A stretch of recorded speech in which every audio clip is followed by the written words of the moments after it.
Bonsoir à tous, c'est Roland pour une nouvelle analyse technique. Ce soir, nous parlons de la paire USD-Yen, donc qui est assez intéressante, surtout par rapport à l'accélération haussière du dollar par rapport au yen. En fait, c'est surtout la baisse du yen d'une certaine manière. Là, on est en graphique hebdomadaire, je précise. On voit qu'on a une suite ininterrompue de 1, 2, 3, 4, 5, 6, 7, 8, 9, 10 bougies vertes, donc 10 semaines consécutives haussières sur l'USD-Yen, ce qui est assez mémorable.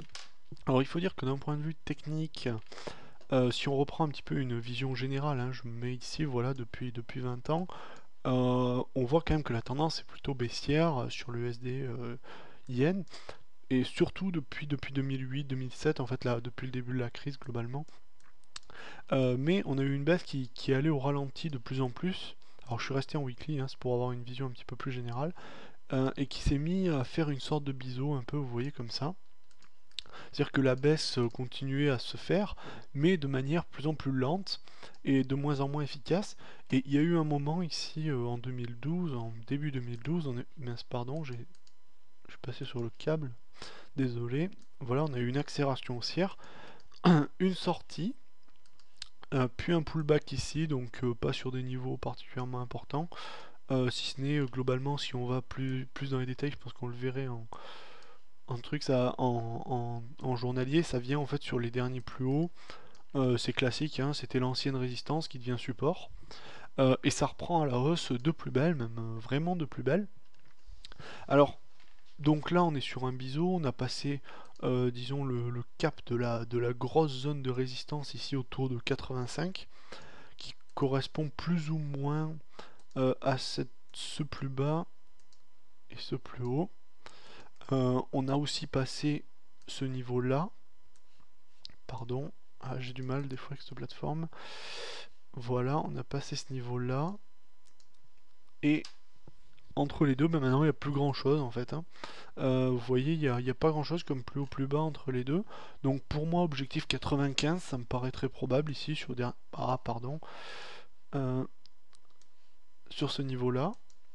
Donc puisqu'il n'y a rien entre les deux, il n'y a pas de raison que ça s'arrête. Euh, et après, donc si ça passe au-dessus, objectif, je donnerai objectif. Donc là, il y a en fait, c'est globalement cette zone là entre le plus bas ici et le 95.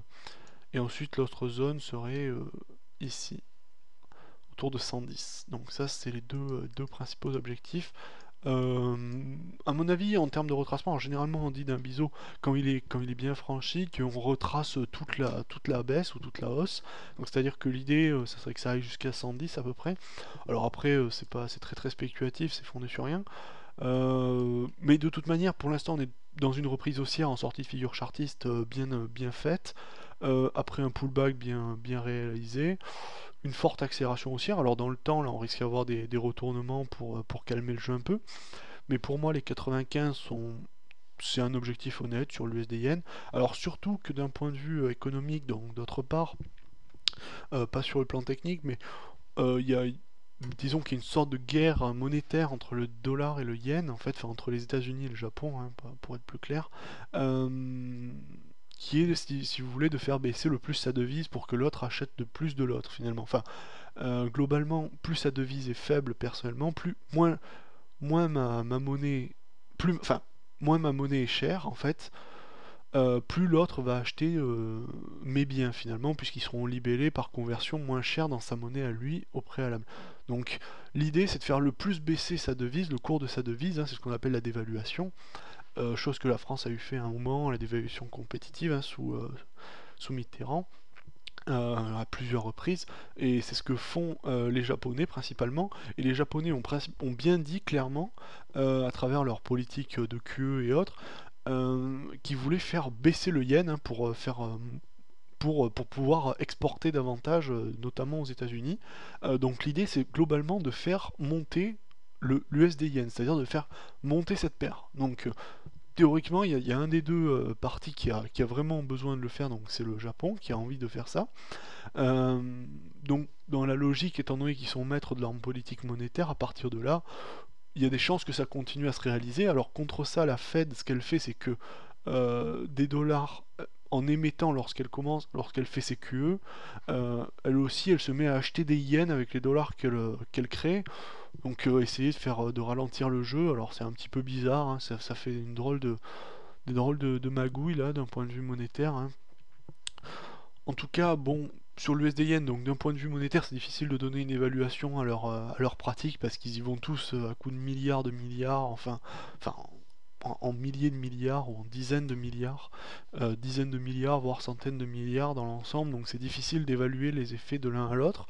En tout cas, il y a une volonté du Japon de faire monter l'USD Yen, hein, la paire ici, le cours.